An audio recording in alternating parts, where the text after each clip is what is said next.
Question.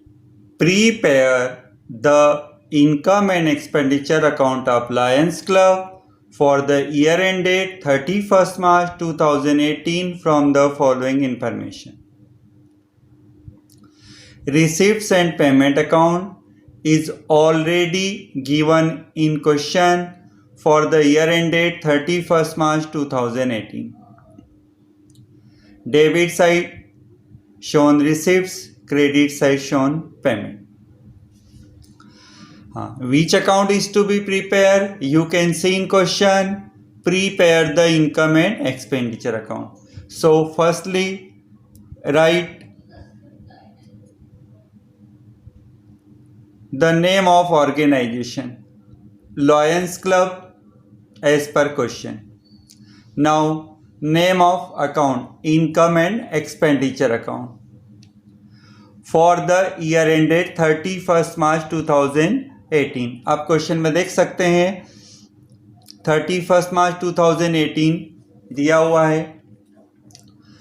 Income and expenditure account बनाने के लिए पेज को 2 साइड्स में डिवाइड किया जाए। First side debit expenditure, second side credit income. Income and expenditure account बनाने का रूल होता है रिसीप्ट्स एंड पेमेंट अकाउंट के डेबिट साइड जो नाम लिखे हैं, रिसीप्ट्स एंड पेमेंट अकाउंट के डेबिट साइड जो नाम लिखे हैं उन्हें इनकम एक्सपेंडिचर अकाउंट के क्रेडिट साइड लिखना है। लेकिन only revenue items are recorded in income and expenditure account. Items of capital nature are not recorded. Once again listen, items of capital nature are not recorded. तो आओ चलो income and expenditure account बनाएं। तो receipts and payment account के debit side देखो, first item है to balance BD cash. Cash income expenditure में नहीं आता है, छोड़ दीजिए। Next subscription, subscription income and expenditure account के क्रेडिट साइड लिखा जाएगा by subscription. By subscription, subscription का मतलब चंदा, बाय चंदा। हाँ, अब आप क्वेश्चन में देखिए सब्सक्रिप्शन की 3 अमाउंट है, last year, current year, next year. तो अभी हम इनकम एंड एक्सपेंडिचर अकाउंट बना रहे हैं तो करंट ईयर की अमाउंट लिखना है 10,000। आगे हाँ, लास्ट ईयर और नेक्स्ट ईयर के सब्सक्रिप्शन को छोड़ दिया जाए। नेक्स्ट आइटम है डोनेशन। डोनेशन डेबिट साइड है, इनकम एंड एक्सपेंडिचर के क्रेडिट साइड लिखा जाएगा by donations. Amount 1,000। Next entrance fee, entrance fee income and expenditure account के क्रेडिट साइड लिखा जाएगा। आप जैसे जैसे फॉर्मेट रिवाइज करते जाएंगे आपको आइटम्स के नाम याद होते जाएंगे। Entrance fee 5,000। Life membership fee, life membership fee credit side लिखो by life membership fee, by life membership fee. Amount 2,000। Next received rent, received rent income है, क्रेडिट साइड लिखो by received rent.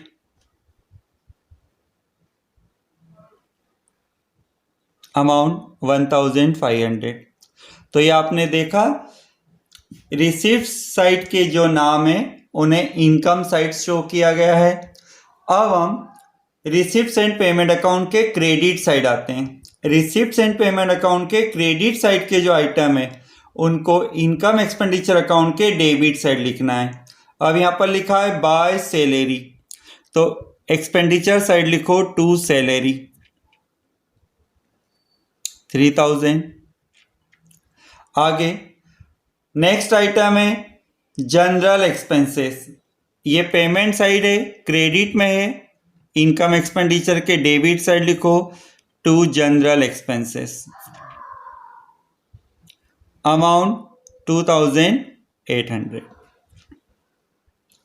Next purchase of furniture, purchase of furniture capital item है, इसे यहां नहीं लिखना है। Next, office expenses, office expenses appear in debit side, office expenses 1000। Next, investment, investment capital nature का item है, इसे छोड़ दिया जाए। जो आइटम बैलेंस शीट से रिलेटेड होते हैं उन्हें कैपिटल नेचर की आइटम्स कहा जाता है।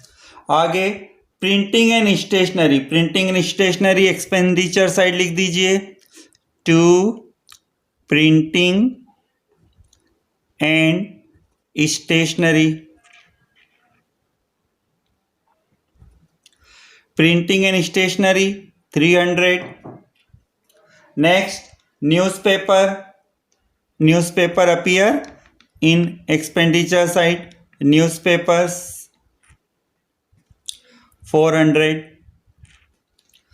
Next item, balance CD means cash, cash income expenditure account में नहीं लिखा जाता है। आप देख सकते हैं क्वेश्चन के अकॉर्डिंग एक्सपेंडिचर इनकम सभी आइटम्स लिखी जा चुकी है। अब आपको रफ पेपर पर एक बार फिर से डेबिट और क्रेडिट का टोटल करना होगा। तो रफ पेपर पर टोटल किया जाए तो क्रेडिट साइड का टोटल यहां पर बनता है 19,500 और अब डेबिट साइड का टोटल कीजिए। डेबिट साइड का टोटल होता है 7,500, क्रेडिट में से डेबिट माइनस करने पर आता है 12,000। ये 12,000 डिफरेंस है। अब आप देखिए इनकम साइड यदि अधिक है तो डिफरेंस एक्सपेंडिचर साइड लिखा जाएगा और इस डिफरेंस का नाम होगा सरप्लस। सरप्लस, क्रेडिट का टोटल अधिक होने से डिफरेंस डेबिट साइड आ रहा है, इसका नाम होगा सरप्लस। 12,000 दोनों साइड का टोटल कर दिया जाए। सरप्लस लिखने के बाद टोटल इक्वल हो जाता है 19,500, 19,500। ओके, लास्ट में आप डबल लाइन से क्वेश्चन को बंद कर सकते हैं। क्लियर?